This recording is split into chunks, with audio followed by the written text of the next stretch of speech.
അപ്പം ഇങ്ങനെ നമ്മൾ ഈ ആവാഹിക്കുന്ന ആ ഒരു എനർജിനെ നമ്മൾ വേറൊരു സ്ഥലത്ത് നിക്ഷേപിക്കണമല്ലോ, അല്ലെങ്കിൽ കൊണ്ട് ആക്കണമല്ലോ. അത് ഏതൊക്കെ സ്ഥലങ്ങളിലാണ് അപ്പം നമ്മളത് അങ്ങനെ ഒരു ക്രിയ ചെയ്യേണ്ടത്?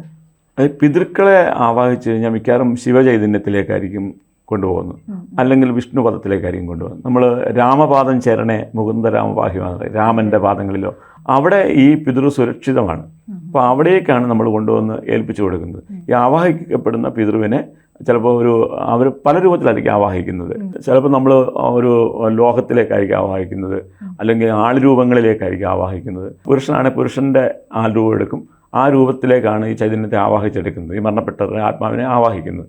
ഈ ആവാഹന ക്രിയകളൊക്കെ ചെയ്ത് ഈ പിതൃവിന് മോക്ഷം കിട്ടുന്ന കുറേ കർമ്മങ്ങൾ ചെയ്യണം. വെറുതെ അങ്ങ് ചെയ്യാൻ പറ്റത്തില്ല. ഗണപതി ഹോമം, മൃത്യുഞ്ജയ ഹോമം, സുദർശന ഹോമം, അങ്ങനെ നിരവധി ഹോമങ്ങളൊക്കെ നടത്തി അവിടെ ചൈതന്യം വർദ്ധിപ്പിച്ചതിന് ശേഷമാണ് ഈ പിതൃവിനെ ആവാഹന ക്രിയ ചെയ്ത് നമ്മൾ ആവാഹിച്ചെടുക്കുന്നത്.